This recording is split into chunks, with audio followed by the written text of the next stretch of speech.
Hello everyone, Marcus here. Welcome to Tesla Simplified. Today we're going to talk about an Electrek article written by Michelle Lewis. Here are the 8 tips for the best EV winter range and performance. So I'd like to talk about this a little bit because winter's here and it's a very good article. I'll put a link on the description below to it. You should read it if you're interested in the subject.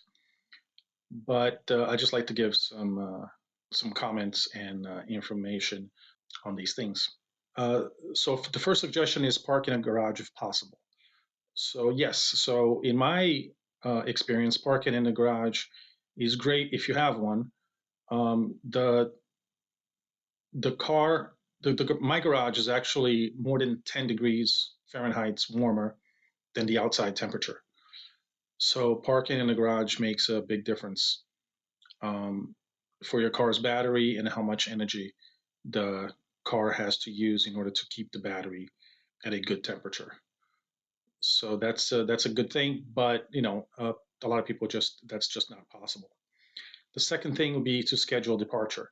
I've also noticed that my Tesla Model Y, when I don't schedule departure in the bitter cold of like 32 Fahrenheit, that's 0 Celsius. As soon as I leave, the car tries to warm up the battery, starts to warm up the battery, and the battery depletes pretty quickly after I start driving. After just 5 or 10 minutes of driving, I've lost quite a bit of range because of it. So if you can schedule a departure, that's a good thing. Preconditioning prior to charging is the next suggestion here, and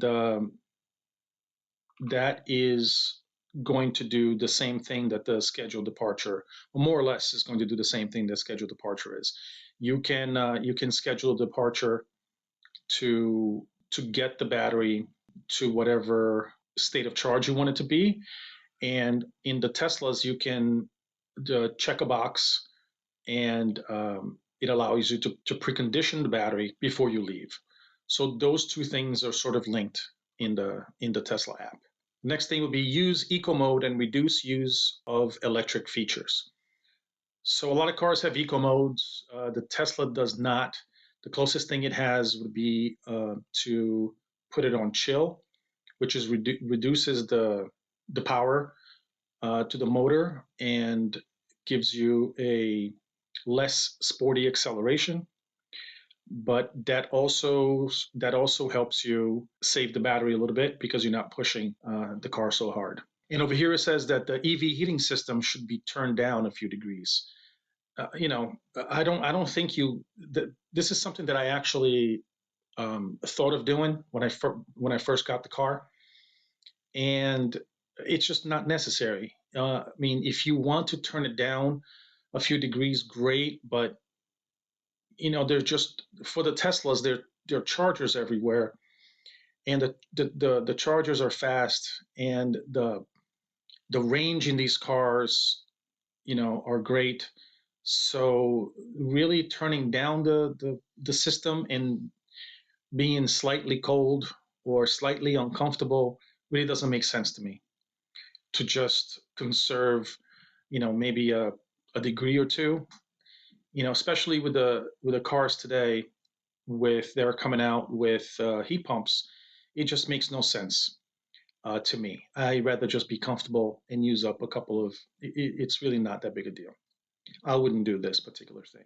One thing that you should do, definitely, no matter which car you drive, is gas or electric, is the tires should be properly inflated. So, as everyone probably knows, this in the winter, you're going to lose pressure on your tires. You should just check it every month or so. Take a quick peek and just get it inflated to the proper pressure. Your owner's manual should say what the proper pressure is, but also on the side of the tire, it'll say what the proper pressure should be. For the Teslas, it says on the screen. The next thing would be prepare for a worst case weather scenario. So this is is good to know if you're in a location that there's a possibility of a storm, things like that. You should definitely have, make sure your cell phone is fully charged, have warm clothes and blankets, some water.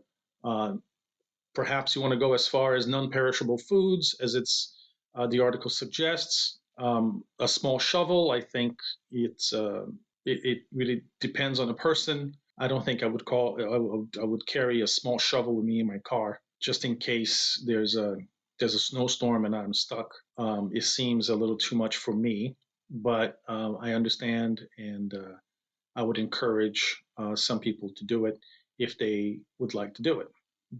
During the winter, the article says it's always a good idea to prepare for power outages, especially if you live in a state that experiences blackouts frequently. Yeah, if you live in one of these states, it would be prudent for you to do all the things that I just mentioned. And you know, this is something that you should be aware of and take all the precautions necessary in order to keep yourself safe. Well, that's it for the article.